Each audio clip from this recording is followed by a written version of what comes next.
Welcome to another OCD Recovery Instagram Live. I'm going to be talking today about a subject called the crowd. And what I mean by that is in relation to, I was just going to cover actually a very sort of subtle fear that's often missed there. And I just noticed, reminded me of it because I just got some. I was just outside. I was in the sun, and I got something in my eye, some sun cream in my eye. And when I was walking along the floor, I just put some water I just put to get the sun cream out my eye, put my eye under the tap, and then used a towel to dry my eye. And then I noticed the water went on the floor, and then I remembered an old fear that I completely forgot about that used to actually be a problem for me, which would never caused a major problem, but it's a subtle one that's often missed. And that's on a marble floor, if it's water on it, I used to think, what if I slip? What if I forget that there's water? What if someone else slips? So then I used to excessively dry the floor in case someone like myself slipped, forgot about it, and then that could be related to sleep. What happens if in the middle of the night I forgot that water was there and then I slipped? So it'd be all different things like that. Loads of little subtle things it gets into. Now, I was going to talk about the crowd, the subject. What is that? Well, most human beings follow each other because it's a comfort zone. It's much easier to follow each other. And most human beings are very, very similar to each other, very close replicas of each other. And to break away from that takes going into the real discomfort and feeling very separate from that. People don't really want to do that. Hence why so few people go off in various ways in their life, maybe going into maybe setting up a business themselves, maybe having an interest or a hobby that's completely different from other people, maybe picking something that isn't a popular choice in subject or anything that they're into. So many different aspects, where they live, all different things. Now, the crowd is obviously going to be comfortable, and most people do tend to follow the crowd. And now the crowd can obviously get out of hand when there's fear and so on. People can obviously take on sort of radical ideas, and then the crowd follows it, and everyone goes along with it, and then people start to believe it's fact and so on. And we see that in lots of political situations. We see that a lot today. So those kinds of things happen with crowds. Now, how does that relate to OCD? Well, to OCD that relates because it's fear of rejection from the crowd. What if the crowd judges me? What if I'm seen badly by the crowd? But who said that the crowd is right? Who said the crowd is accurate? That's their interpretation. And in my experience, usually the crowd's wrong. Usually what the majority of people doing is something to question, because they do tend to follow each other without a lot of thought in a lot of things. So that tends to happen. So we're so concerned about getting rejected by the crowd. Sometimes that can be the best thing for us. We can suddenly see, I was rejected by that group at school, and now I have carved out a life that I prefer, or I've been myself. You don't want to be a replica of the crowd, living for what the crowd likes, not for what you like. Many things will form unpopular opinion. If, for example, you're into classical music today, that's not going to be accepted by the crowd, because the crowd tends to like things that are popular today. Now, the crowds can also go wrong, of course, and we often see that, in the sense that the crowd is going to keep pushing for different things. If we look at a lot of music today, for example, things can just be auto-tuned with sort of very little talent in certain areas. And because it's sort of catchy and people like it and it gets shared on social media, it's popular. And we're moving away more and more from a lot of different things that we used to like, or we appreciated. And things become like that, especially with reality TV, where things are very talentless, but because there's lots of followers, people then follow it and so on. And you can see this with the likes of TikTok and so on, with people chasing to be liked, because social media rewards you on how being more outrageous and more different, more sort of different things like that is going to be rewarded with likes. So that's going to encourage people to do more dancing TikToks, more sort of videos that create a big reaction, and more of that. But then where does the line come in? Because obviously people can do more and more of those all the time, but then humans will start just chasing more. You'll see people nowadays saying things like, I'm doing an OnlyFans account, I've built a great business doing it. I feel empowered. Well, are you really empowered? Are you really empowered doing what you're doing? A lot of people use that word to sort of hide something that they're not actually empowered by, and they think they are. So a lot of things are like that. Of course, there are elements in all these things which you can see where people came to those ideas, and it can have huge benefits both financially and so on. But often the crowd is going to keep pushing for more. So if the crowd is keeping pushing for more, then what point does a human being then think, okay, how far am I going to go with this? How far does it become too far? How far does it become where it's become a problem? Now, why are we highlighting this in relation to OCD? Because we have to see the extent, the irrational sides that society goes to. By seeing that, it then helps us to become more rational. When we see how irrational society is. Now, let's be blunt here, because that's what I do, and I have to do that at times, to highlight those things, is if we're going to be blunt, compassionately blunt, let's look at things that human beings do. Human beings chase on social media to be liked by people that they don't know, so they will do radical things to get that attention. And then there's the chase for fame, which is usually the acceptance that often they didn't get from the family, and they feel they need everyone to notice them to get that acceptance, so there's a chase of that as well. So you have that combination happening. Now, say you decide not to do that. You may then feel feelings of, oh, I feel separate, oh, I'm not as good because they're all doing that. But who said what they're doing was the right thing? It only feels like that because the crowd follows it. But the crowd follows anything. The crowd follows anything. The crowd, somebody could just do some video, some footballer could put a tattoo anywhere on his body without any much thought, and it would then become popular if enough people did it. Now, that will happen. We see that with lots of things. You've only got to look back at fashion. We can look back at lots of people that have done things, celebrities have done different things in the past that we look at now and we think, bloody hell, it looks absolutely ridiculous. And future civilization will be looking and think, Jesus, look at that. Because that's what crowds do. They follow what is popular. They follow those things, right? So that's going to happen. People are going to do that. With OCD, we need to break away from those things, seeing that usually the crowd is very irrational. Most human beings don't think things through in a great amount of depth. These are pretty obvious things when you actually take a step back, okay? Most human beings panic and get very anxious about short-term things rather than looking at the long-term picture. So these are the skills for life we're building to get stronger in terms of making ourselves more mentally robust. People follow on with those things, okay? That's not to say that people do make great changes in fashion and so on that last, or even if they were a trend, or there's nothing wrong with it, but it's the following just for the sake of it. And that's what happens. Reality TV is massively like that. The products that are sold off the back of it, people just following and buying for the sake of it. You only got to look at the price of modern trainers today, 4-figure shoes. I know people, there often claims investment and in terms of because everyone's caught on and everyone's buying, but how much of a lot of those things are a bubble, only the future will tell. A lot of it is chasing. A lot of it is, I need to show I'm wealthy, I need to show I'm cool, and chasing. But where's the line?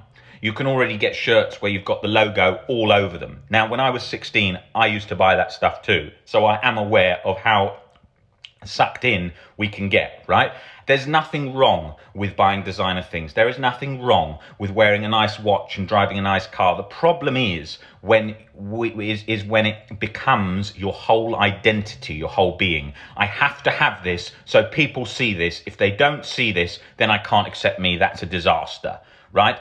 That's when it's a problem. Or when your whole life is mimicking something else. The whole of the fashion industry is like that. Every human, because we're so similar to each other everyone needs to make themselves different. So they sell so many clothes so everyone can feel more unique and more different to the next without changing too much. Because changing more to escape the crowd actually requires quite a lot of struggle and difficulty, and people don't want to do that. So often all the little changes that we make are more comfortable to feel different, but actually not. So there's a lot of that happens too.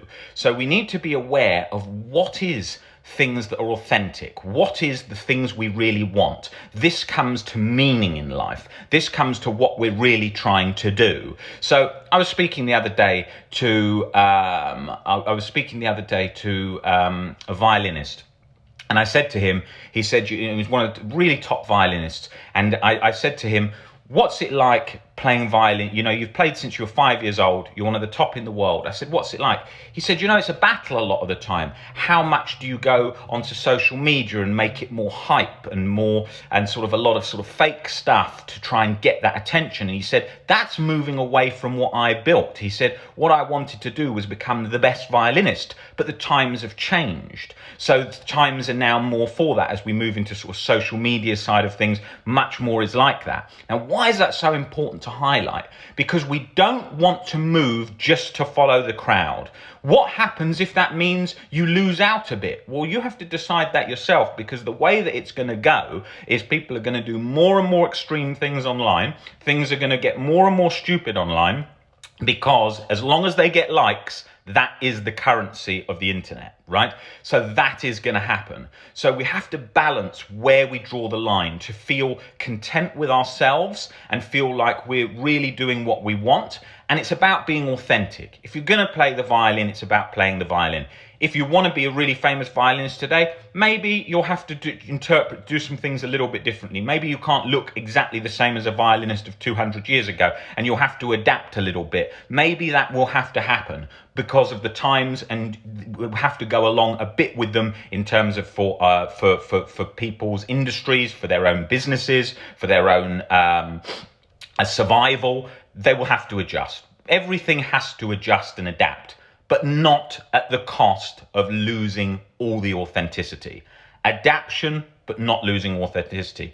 Everything is adaptation. When I started building OCD recovery, I didn't want to be on social media at all. I've often spoken about this in videos. I preferred, for myself at the time, I saw it as I saw it in a lot of a negative light before I saw it in a positive light, and saw how it was like the books of today that could change the future in terms of rapid connection between people and change OCD. But I also thought, oh, do I really want to be on social media all the time?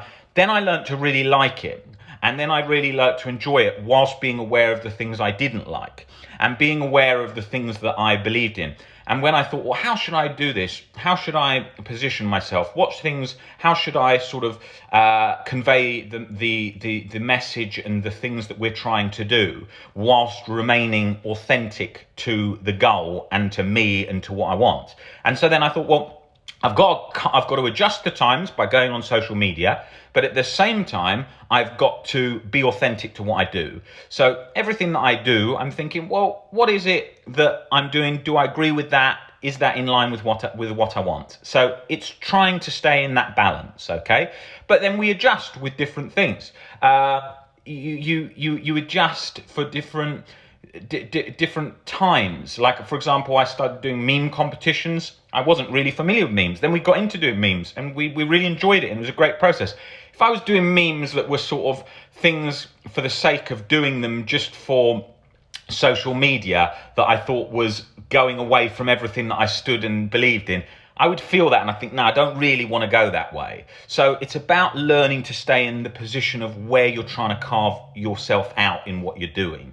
So, and that's a fine line. That's a hard thing to do in this world, especially in sectors like someone who's a musician.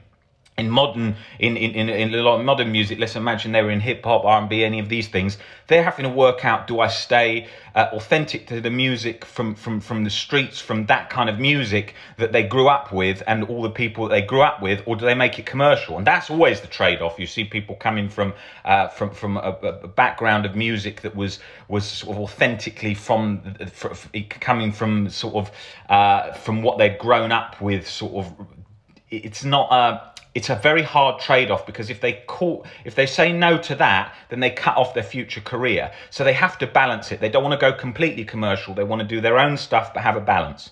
Now, that is helping us to be authentic. Like what you often see on the internet, people say you've got to live by your values. I'm very cautious with that phrase, because OCD will latch to that and then say, what if I'm not living by my values? What if I'm not becoming authentic? And so on. Well, even if you weren't, you could accept it and make peace. Acceptance isn't agreement. Watch our video on YouTube about Acceptance Isn't Agreement by Kirsty.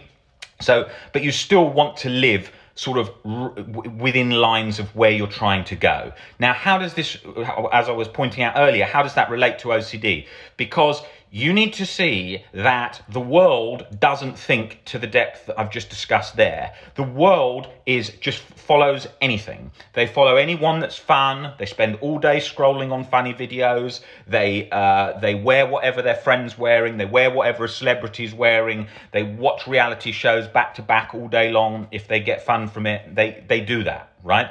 That is what a lot of people do because it's so comfortable. So to break out of that cycle, you have to be aware of that. How does that relate to harm, OCD, and irrational beliefs? All your beliefs are relating to fears. Fear of being rejected. Well, why would you be scared of being rejected by a crowd that you can see doesn't think that deeply on a lot of things?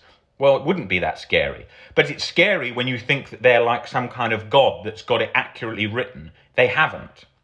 So that is key, because what you're scared of is being rejected by a crowd, but the crowd has just made up their ideas. The crowd could say today that people who are bad who eat Nutella on their bread. And then suddenly, if everyone just believed the crowd, oh my God, that's terrible. That's why it's so dangerous. When lots of new ideas often come in and people all jump on them and they all dive on them and they're like, that's terrible if you do that, that's horrendous. And they can just suddenly do that. Then people think, oh my God, that's terrible. But that's, yes, that thing is not ideal, but it is the crowd jumping on it that makes it feel so scary, because crowds do that. Crowds do that kind of behavior. So it's about realizing, even if you were rejected by the crowd, it is not the end of the world. Being rejected by the crowd is not what you think it is. It's the same as with OCD. What we tend to think happens is we think that everything around us is like all other humans are so-called normal humans. Okay, that's what we tend to think. All humans are normal humans, but they're not. They've all got their own problems. They've all got things that they're dealing with, and so on. But we think a phrase by, I think it was Alfred Adler, that said that normal people are the people that you don't know. And that's very, very true. Normal people are the people that you don't know. If everyone, when you get to know them, they're not the normal that you think they are. So we have to look and learn to see that the crowd is not how we see it. They are humans that are struggling with their own lives, that don't know what they're doing a lot of the time or how their life's going. And they're trying to work out what's best for them right now, and they're trying to work out what their views are right now. Those are not rigid black and white locked down, okay? Those are ideas that they have come up with now. So in our lives, they are going to obviously follow all these different things. You don't have to follow them. You do not have to be a part of the crowd. It is not as scary to lose the crowd as you think. It will probably be the most empowering thing and most freeing thing you feel, breaking away from the crowd. That doesn't mean you have to, but in certain areas. I don't break away from the crowd in all areas. Lots of things I love with a crowd. I like going to a concert with a crowd if it's something that I like. I like going to watch a football match with a crowd if it's something that I like. All those things for the crowd I like if it's within the realm of what I think is healthy to follow. I don't want to go along with a crowd that's following some irrational idea and everyone's jumping on board with it, like with conspiracy theories, where you have people where they don't understand a topic. One person, they then feel compelled to share it, because when people don't understand a topic, they think they have some insight into something that they don't, that feels different to others, and then they feel cleverer for seeing it. So then that spreads like wildfire, and then you have more and more of the crowd then jumping on like that and ignoring the facts because they don't match the thing that they believe in, and so on. And then you have that sort of wildfire of crowds. So I certainly wouldn't want to be in that crowd. I want to try and carve out the way that seems the best approach for life. That's always the way to go. And the way I tend to do it is looking at what seems most rational, what seems like it's realistic. It's the same as everything we've built in our Facebook groups and YouTube channel and so on, and all the WhatsApp groups we run.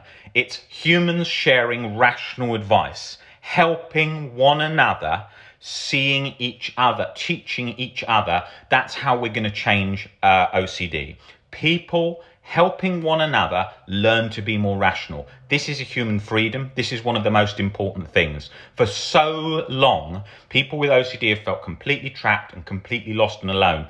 And I wanted to provide a platform where they could see other people going through the same things as them, so they could see what works, what doesn't work. They can discuss that freely. For so long, when I was on the internet in the past, it used to be so many places that were selling sort of 5-day instant courses to OCD recovery, all kinds of nonsense. So you needed to have this, you needed to have a community where everyone could discuss what you were doing openly. And so by doing that, then everyone could get second opinions on things. People could say, like, oh, I've been to a therapist, I've learned this. Have you tried that? Whatever. So you're hearing more. Otherwise, when you're going to therapist or coaching or whatever, you're hearing what they say, but you don't hear anything about has anyone else has had a good experience with that or whatever. So to open up the community like that was such a good way to challenge that and change that, because OCD communities were full of so much nonsense in the past. I often talk about this in the videos, how they used to be mainly negative and used full of loads of trolls and stuff like that. People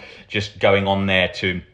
You get a lot of trolls in mental health, people that you think are just somebody that's annoying someone, but you get deliberate people who go onto mental health pages to troll, and they go into forums to troll, and they go on there all the time just to troll and say nasty things. And it happens in mental health. You see horrible things like that in the newspaper, stories of someone who's been trolled, somebody who was ill, mentally ill, or someone who's been trolled. You used to see that. So you have to have lots of moderation. We put 10 moderators in our Facebook groups to ensure we had lots of moderation and to make sure that it wasn't a negative environment, that it was a positive, uplifting environment. That was key. But you will still always see those things from time to time, and you have to watch out for that. And you want to be, if someone's overtly, like really, really negative in there, be aware that sometimes that you will see I'm talking about in the broad Facebook community, people are either hurting, they're very depressed or anxious themselves, so they may attack a bit. Somebody may be a troll that's gone in there to attack. They will often attack people that are mentally that are suffering from mental health, OCD sufferers, because they like that. They'll often attack therapists. They'll often attack coaches because people hurt from their situation if they're suffering from anxiety, depression. But a lot of people that are also going there are just troublemakers that do that as well. So you see all kinds of things. So if you have a community that's really about helping one another, that energy builds together and that changes OCD. That's the way to change it. That's how we're trying to change it. Bringing in OCD sufferers, sharing advice with each other in a free environment in the Facebook group, so they can help each other, share stories. Oh, I tried this. Have you tried that? In a healthy way, not just sort of like comparing meds quickly, and that becomes a nightmare of sort of compulsion reassurance cycle. But just helpful advice, empowering. You want to be looking at people that are uplifting. You want to look at things where it's positive. That's what we had to change, that narrative in the anxiety community. So much negativity. I'm never going to get better. I'm the worst case ever. Nothing ever works for me. That was happening.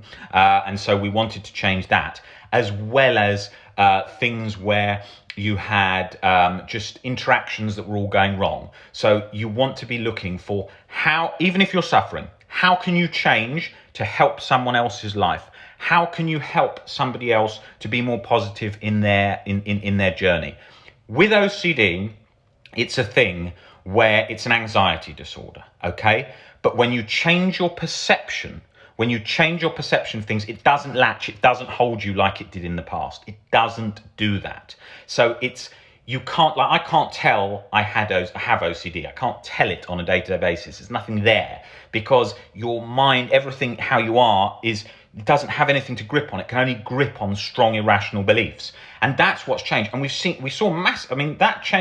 I saw that massively change with things that obviously you can read about all my story on the OCDrecovery.com page. But so much of my journey, I learned in those those not quick because they always take time, but when I learned those shifts, those things, those sort of nuggets of wisdom, a lot of those came from things where I just saw people who were changing their personality in the now. And I loved how that impact was changing.